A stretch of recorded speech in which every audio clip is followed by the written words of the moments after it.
So there's no secret that everybody has loved Fortnitemares this year. People have been saying that it's been one of the greatest Fortnitemares events that we've ever had, if not the greatest. Well, today we're going to dive a little bit deeper into that because I have somebody today that has worked very closely with Fortnitemares. He is a composer by the name of Chris Thomas.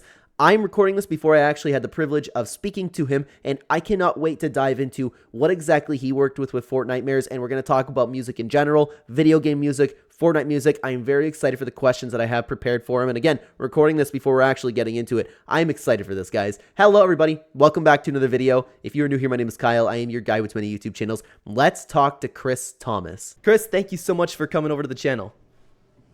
Oh, I'm so happy to be here. Thanks for the invite. Of course. Could you please start by introducing yourself to our audience?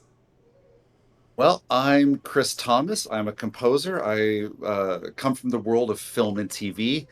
Spent a lot of years now also working in the world of theme parks, but over the years I've been slowly rolling my career into the world of video games. So that's more or less what I do. That's really cool to hear. How did your involvement with Fortnite come about? Could you talk about that a little bit? Yeah, so my friend Verity over in England, she handles a lot of my sync licensing issues over in Europe. And Fortnite and Epic sometimes come to her for song references. But at some point earlier this summer, they were like, "Hey, there's this person we've been following, like we know is Halloween theme park work. We're wondering if he might be able to let us use something for this game." And she was like, "Well, shoot, do you want to just talk to the composer, see if he'll write a score?" And one day I got a WhatsApp message first thing in the morning when I woke up, and she was like, "Hey, they want to talk about an original score. Do you think you'd be interested in working with Fortnite?" And I thought, would I be interested in working with Fortnite? Yeah, I don't need to think much about this at all. I was just typing yes, yes, yes on my phone as frantically as quickly as I could. And yeah, apparently they know me from the Halloween world and asked me to kind of like do a lot of that sound for this game. That's really interesting. I didn't know that they found something that you've done before. Did they want to use something that you already made within Fortnite, or did you just create things for Fortnite? I just created things for Fortnite. I'm not really sure how the entire discussion went. It's to me, I thought, oh, they must want to use one of my Halloween songs. And that might have been the initial conversation, but by the time the conversation got to me, it had already turned to, oh, shoot, well, why not just have this composer write a new score in the style for us?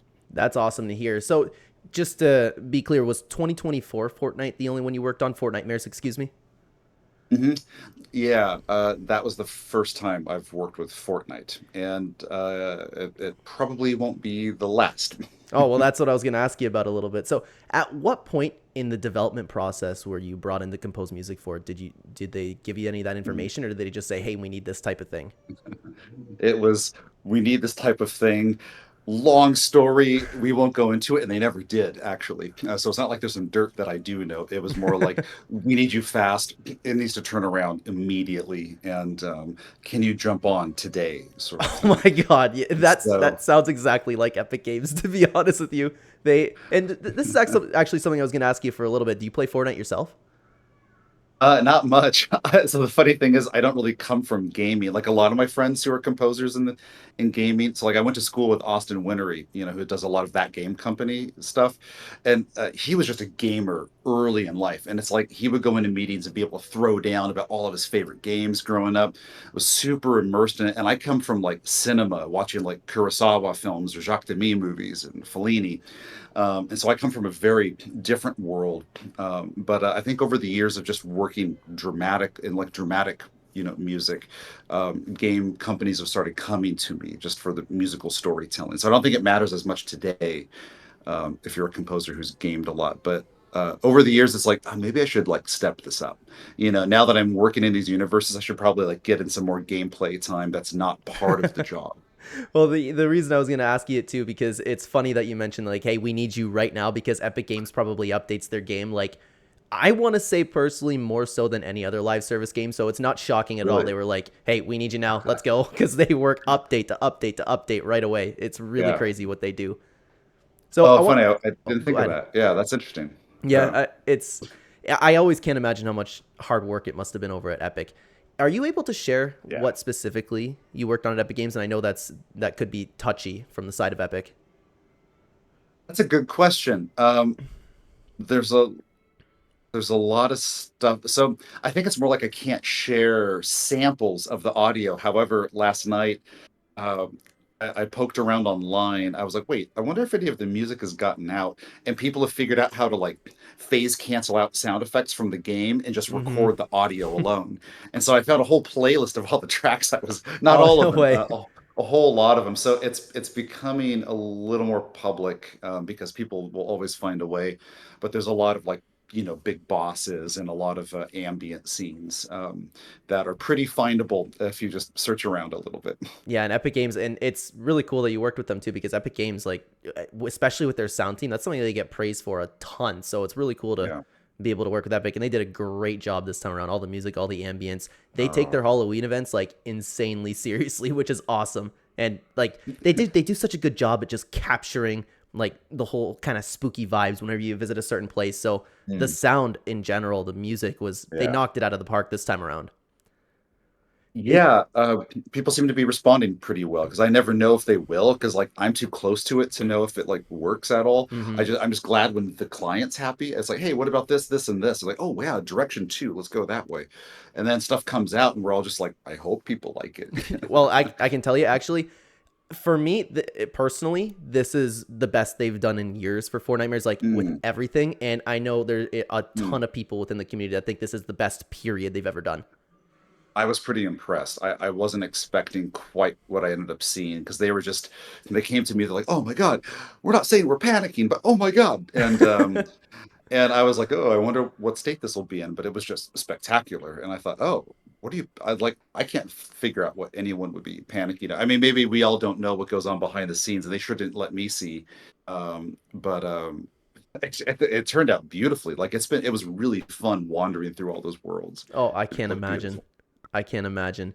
Do you have any idea of what led Epic Games to possibly choosing you for the project? Yeah, I think it was that whole thing where some people there had been following my Halloween theme park work for some time, and then reached out to my friend about. I'm guessing they reached out because they thought about licensing something first, but then somewhere between that conversation and reaching out to me, I think they switched modes to, oh, why not just have this guy write the score? And so then they're like very polite, would you consider jumping on this last minute gig? I was like, oh my God, yes. So That's awesome. yeah. Do you have any inspiration? Can you share any of the inspiration that you drew up for the music to use in Fortnitemares, or the sound effects that you use? Where do you get the inspiration for what you've done for Fortnite? Yeah, well, I mean, this was a bit of an exception. I This was the first time a project came to me and they had temp music in the game that was all my own. And often when I get a movie or a TV episode or a theme park ride design, they're like, oh, right here we cut in some John Williams from Hook, and then some Jerry Goldsmith from Star Trek, and then some Hans Zimmer here, some Ludwig Göransson here and there. And normally they use like reference music to help the composer like understand the kind of vibe they're going for in different places. In this case, it was like, hey, we loved your track from this thing, we're going to put that here, can you match that? Hey, we loved your track for this event you did, can you do something like that here? So it was more like the first time I was asked to just copy myself and sound kind of like some of my theme park work. Wow. So that was a unique experience. But even then, I was still like, well, I'd love to go full that sound. However, your characters here are at this part of the tail, and so I'm going to moderate it a little here. You say you love that big loud part from the song. I get it. We're going to save that for later, but I'm going to give you a softer version because the character needs a little space here. But here is where like the big boss comes in, and we're going to just slam with all the drums and horns and choir, pipe organ. So I followed the character arcs, but it was the first time it was all temped with my own stuff. So that was cool. That must be crazy. And yeah, you got to hop in the game and you experience like what exactly all your work has been like. It captures the feeling so well. It's incredible. So Oh, I want good. to ask you a little bit about the chainsaw specifically, because did you have anything to do with that item and sounds like related to either Mm, picking it up or just using the chainsaw in general? Because that has become a yeah. fan favorite period within Four Nightmares.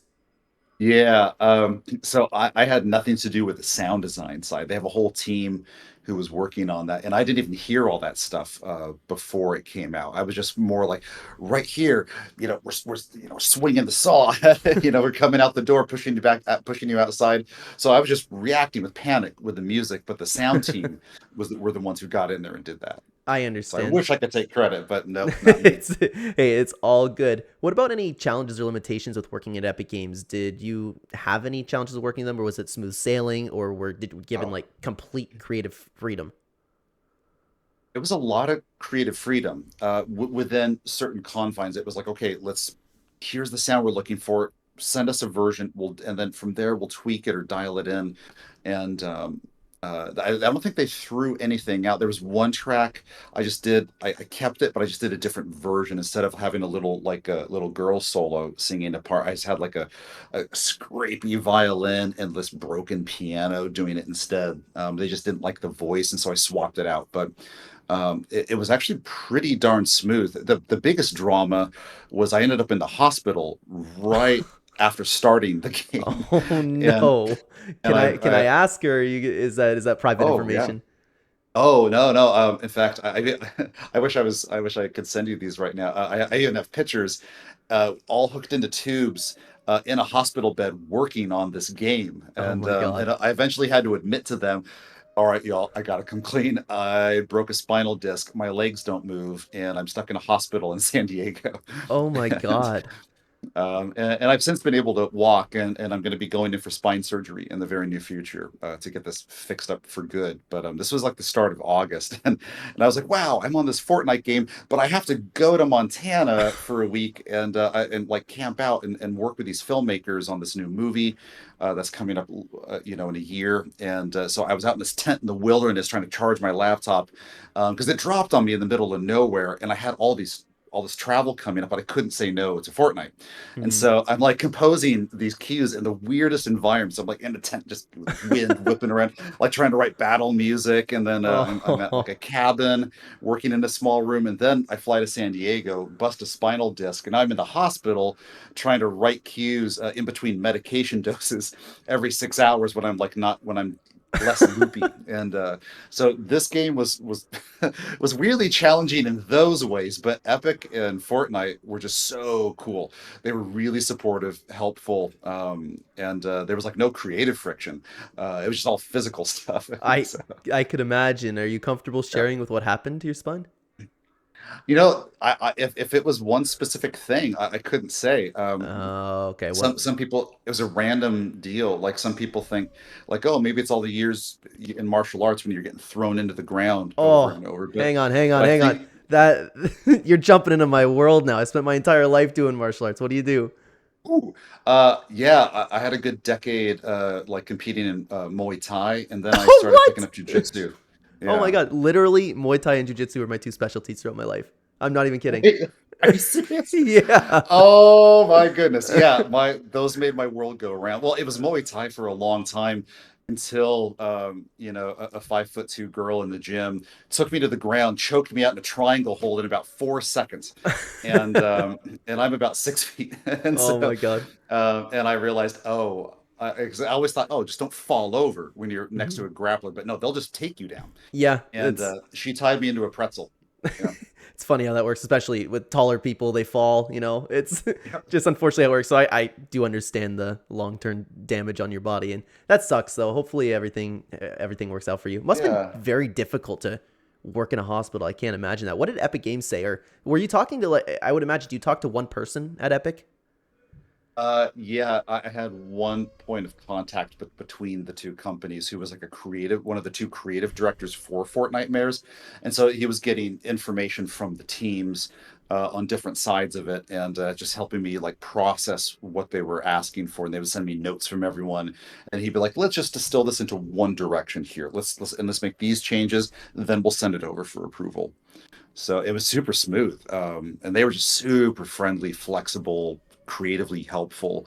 Uh, I mean, I've been in movies where it was just war zones, where every single person in the department was like, if you don't do it my way, you're off this thing. If you don't do it my way, you're off. And everyone was at war. And this was just the opposite. Everyone was just like, yeah, this is great. Can we fix this and this? There it is. Let's keep moving on. And we just kept going. And it was really great. That's awesome to hear because I hear that, and I don't personally have a ton of involvement with Epic Games myself, but from what I hear, they're really good at letting people kind of have their creative freedom, which is really nice, especially with their art Mm, team. Like I said, their music team is insane. Like the kind of variety of different music that they've had, the different people that they brought on. So I think that's really cool. yeah.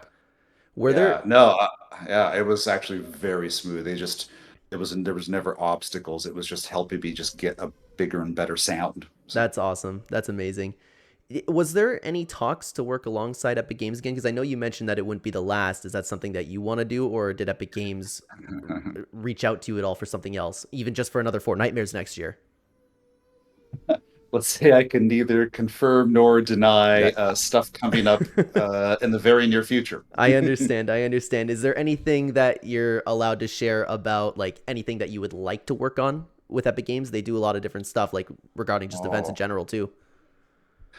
oh, there's nothing I wouldn't want to work on. The experience they offered was really special, and I just think the world of them, the quality of the work really speaks for itself. And let's just say if they ever ask, I will make the time. That's great to hear. Actually, what led you to specialize in Halloween theme music in general? I think it's something that just happened. Like a lot of my work technically is with dramas and quirky and other sort of areas, but like half the people who know what I do know me for the spooky stuff. And I was just a fan since I can remember. Like I just sort of like I was telling you about my friend who grew up with gaming, and it was like a core part of what he does. And Hmm. when he became a really great composer, that's the market he went to serve. And I'm someone who grew up with like horror, spooky suspense films. And my mom and my grandma used to take me to see movies that were way too rated R for someone who was 5 years old. Oh no. But but I but the thing is they were just roaring with laughter the whole time watching films.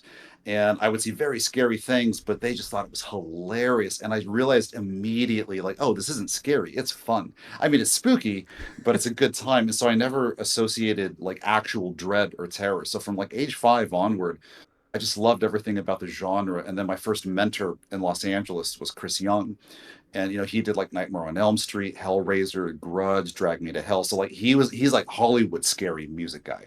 So if you got like a big horror film coming along, usually your first call goes to Chris Young. And so he was the first guy who adopted me and kind of shaped me here. And one year I went to the LA Haunted Hayride. That's right, it was 2010. And the LA Haunted Hayride, they just knocked my socks off. Loved the show. It was remarkable. The production was just off the charts. But they had this one really synthy minute and 20-second long loop that was going for like 3 hours. And my wife is like, you should probably reach out to them and offer something better. And I was thinking like, oh, I could just recommend some fun movie soundtracks for them to like license and just use at their park. But when I talked to the owner, she actually called me back. I can't believe I left a message on a hotline. And a few months later, I heard from the owner of the park, and she was like, "Hey, what are you doing right now?" I was like, "Oh, just working." She was like, "Hey, do you want to meet for breakfast at Bob's Big Boy in Burbank?" And I was like, "Yeah, okay." So we just met up spontaneously, and by the end of our chat, she asked me to score the whole Haunted Hayride attraction, which was going to open in like 4 weeks, and so I scored it.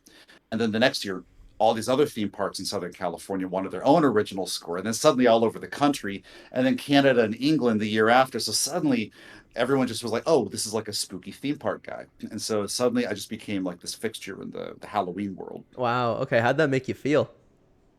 Amazing. The If the 10-year-old in me knew I would be doing that, like I would have just probably took life a little easier, Oh my knowing, god. oh, your dream is going to come true. So that yeah, that's actually what I was gonna ask. Is was that like the goal? Because it seemed like it all kind of came together, right? But was that the goal from the get go? No, I just came into all of this just with my sights set on film. That was like the profession I took on. I didn't realize, because Halloween attractions were on the rise, but they weren't quite what they are today. There wasn't $1 billion industry. Mm-hmm. It was all just very, oh, put some, trash bags up on the wall and have, high school kids jump out at you from around corners. And that was like the height of haunting back then.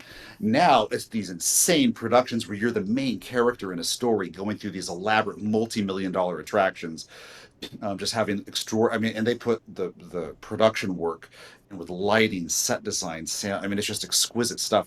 And I didn't know the industry was going to go that way. And right at the time I walked in, no one had really addressed the problem of, oh, are they going to do original scores sometime? So the industry was just ready for it right when I stumbled into it, and I realized, oh.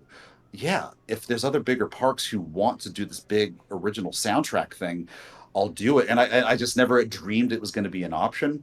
And when I showed up, I was very prepared for it. Like my whole life was leading up to it. I just didn't know it was leading up to it. That's amazing to So, hear. yeah, I love that. So I do want to ask one more question following up to that. yeah. When you say working with film, did you mean I don't know if that means like music within film or just actual like film. Oh, scoring film. So, like the first 10 years of my career was working on TV shows and scoring I movies. see. Okay. And that's how that I think that's why I got called back. When they realized, oh, this guy actually works in Hollywood. Like, Hmm. let's see what he has to say. Interesting. So, and some of them actually knew some of the productions I was working on, and so they're, oh, cool, yeah, we've seen those shows. And That must be a so good yeah, feeling too. yeah, that's the beauty of having like a credit or two, is some people like, oh, you've been battle hardened a little, like Hmm. you know how to deliver stuff on time. Yeah. Absolutely. So I want to circle back to a question about Fortnite. Have you had the chance? Because I know you said you're not a Fortnite player yourself. When you started working for Epic Games, did you have any knowledge whatsoever on like previous versions of Fortnitemares, or is that something that you had to Hmm. research yourself, or did you just kind of say, "Hey, this is spooky. We're gonna work with it"? It was more like, cool, spooky gig, count me in. Yeah, that's I, all I lo- need to know. I love that. So shifting gears just a little bit again for music in general, because I know that you said you had that whole story about getting into Halloween music in general. Were you Mhm. interested in music just even before that? Oh yeah, I growing up, I knew film was my future, and cinema was the craft that spoke to me the most. Yeah, music was the only thing I was just inherently good at. It was the one like artistic endeavor that it was just really frictionless. Like when I would practice, I could just get lost practicing for hours, and I was excelling really fast from the age 10 onward.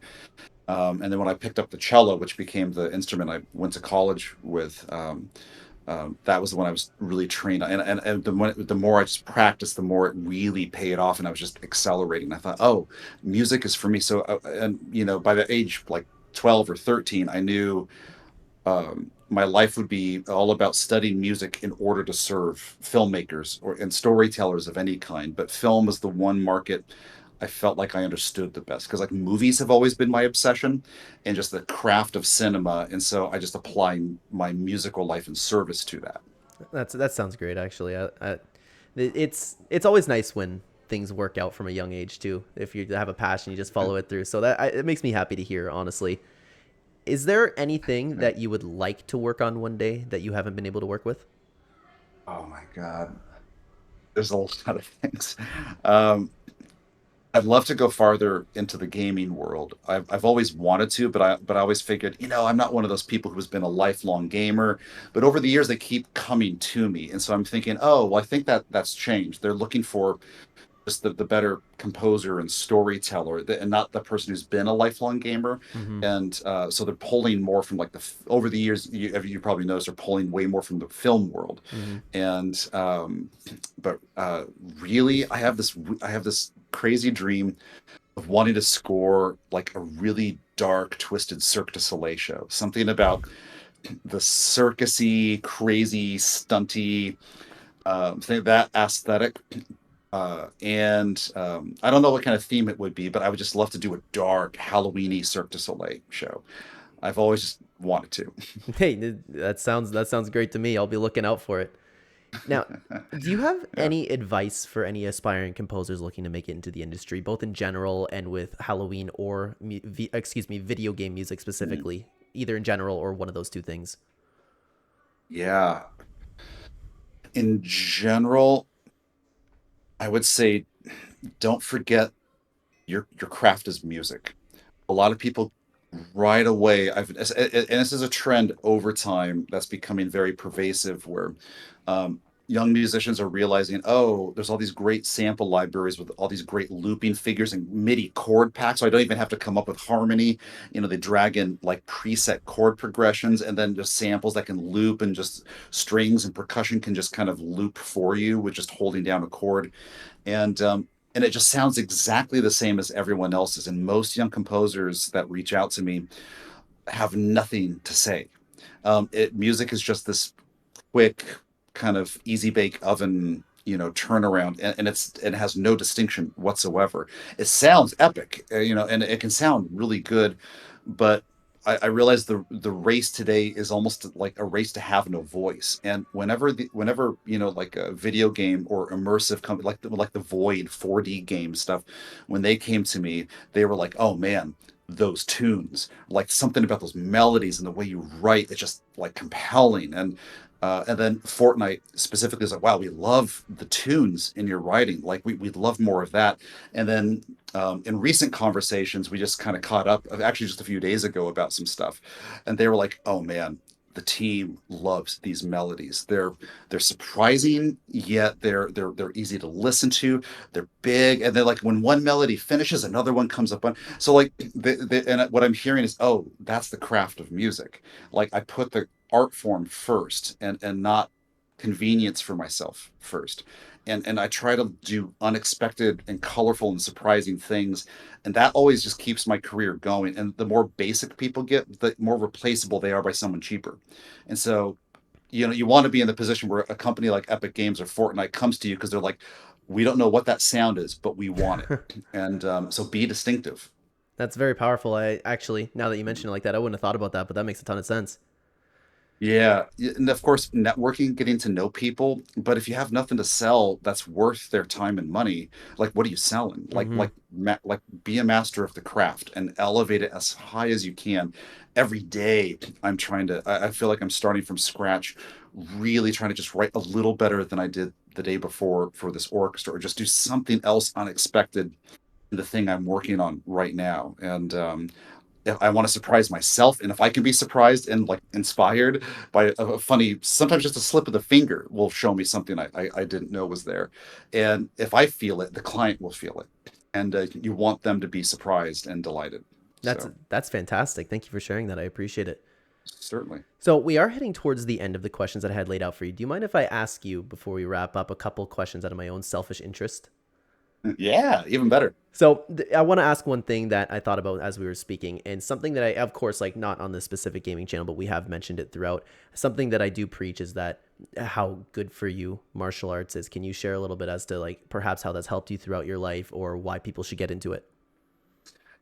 Oh, wow, that is a fantastic question. I'm happy to talk about this. Um, and to circle back to an earlier point, it's also probably not why this thing happened to my back. In fact, all my doctors and physical therapists have been saying, "Oh, I know you might think that, but all that movement and force is actually good for a person. You were moving and getting stronger."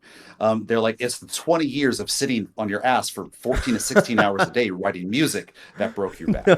And I believe so that. so yeah, I meant to put a cadence on that point, that it's probably not the martial arts. I mean, That's I've totally gotten okay. ribs and face busted up. Don't get me wrong.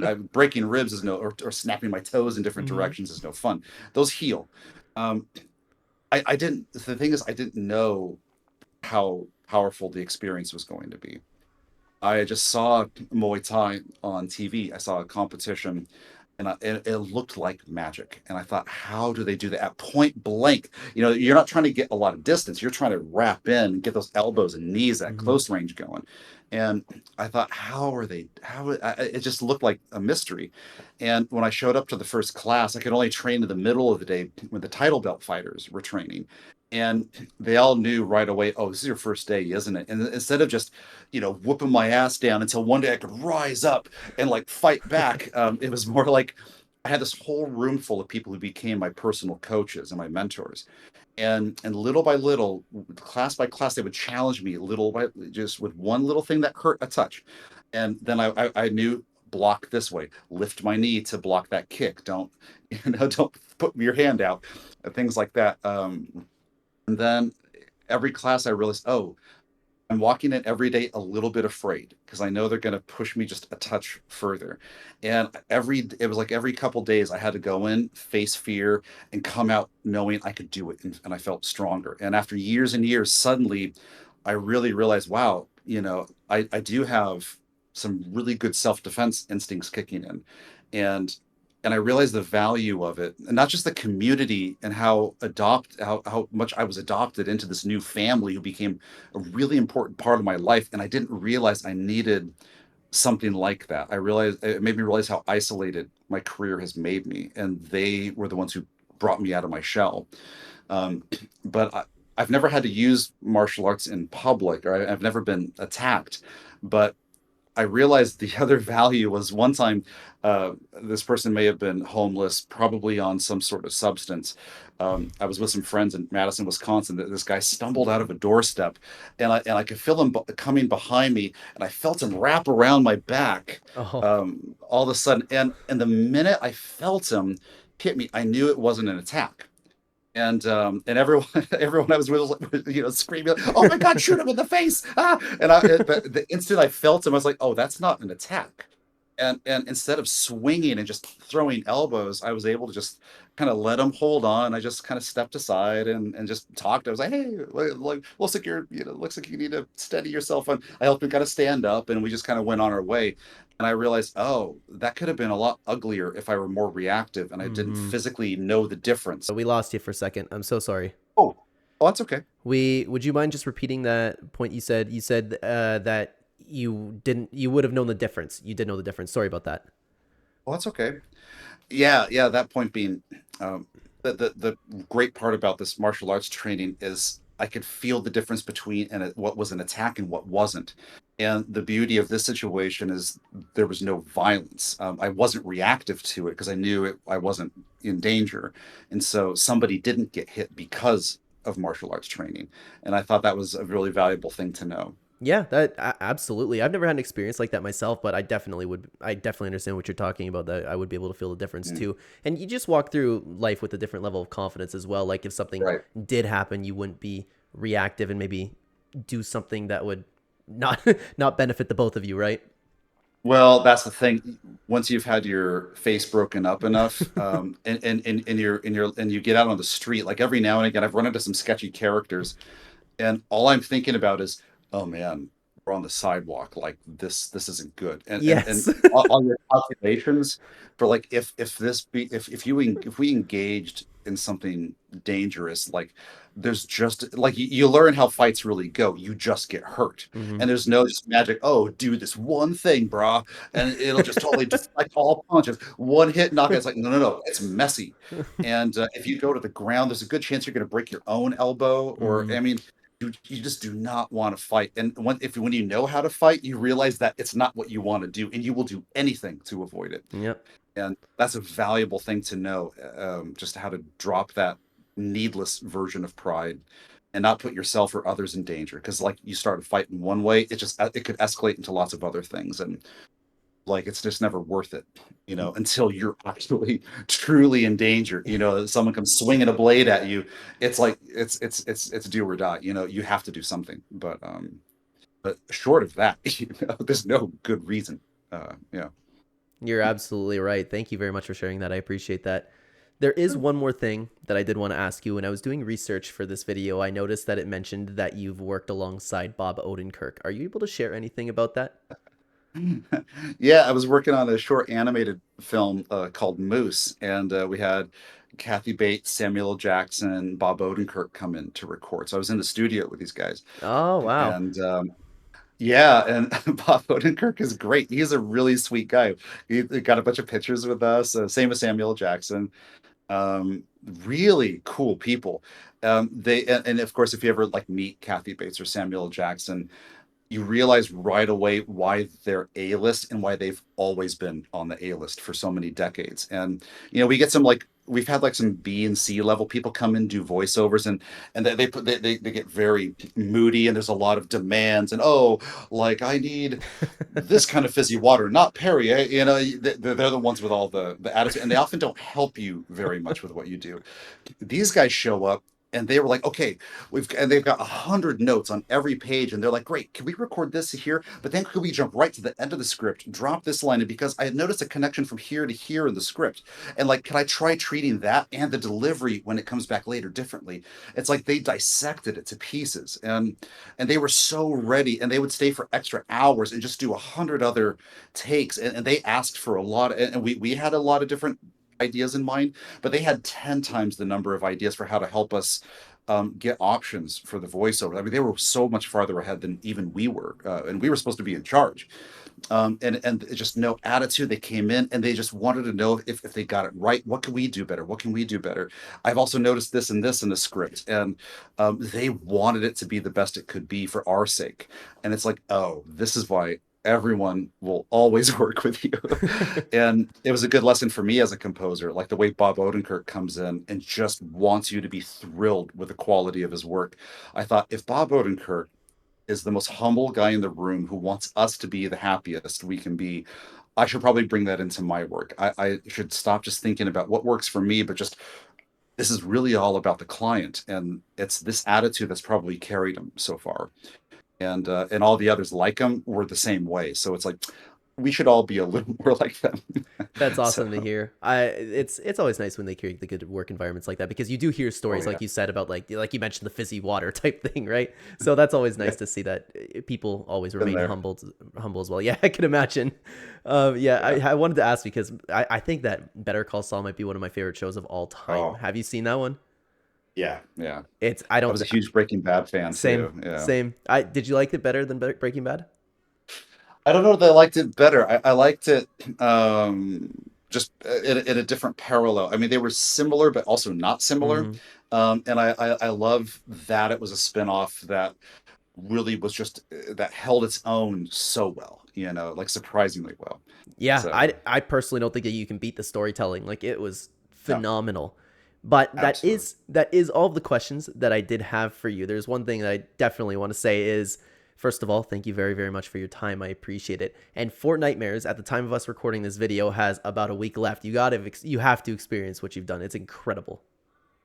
Yeah, I've there's a 7-year-old who has brought me on to play it a few times with. So It's I've been exploring my way through this kid down the street. good. So I do have your links already prepared for the pinned comment description down below if anybody would like to go check it out. Is there anything else that you would like to plug in? Honestly, the floor is yours. Do not like feel bad about self-promoting or anything. Whatever you would like to say, the floor is yours. Ooh, how about this? I just confirmed it last night. I have a new Halloween single dropping on Halloween Day. Ah, is that? Do you know by chance if that would be included in the link? Because I have a Spotify. Oh, it'll be on Spotify Perfect. Okay, for sure. It'll perfect. be on every platform, Good, everywhere. good. Yeah, the Spotify is the only one I remembered off by heart because I have a couple things that I need to insert in here. But Cool. Chris, that's all we have for you. Thank you very, very much for your time. I appreciate it. Wonderful. Well, I appreciate it too. Thank you so much for the chat. Thank you. Guys, that conversation was incredible. I hope you enjoyed. It's really cool to get to know somebody who has been working alongside Epic Games, and hopefully this is the beginning of getting to know a little bit more about the Epic Games world in general. It's funny that I wish we could have expanded on the martial arts topic, but of course, we know that the audience over here is primarily over for gaming. I just did have to ask about that a little bit. But guys, I appreciate you sticking around this entire time. Chris, it was an honor talking to you. Thank you very, very much. All of the links necessary if you want to go check out more of his work will be in the description and pinned comment, guys. Thank you so much for being here. If you guys are interested, you can check out 2 more interviews we have right here on screen. I would love to have you over there. Take care, everybody.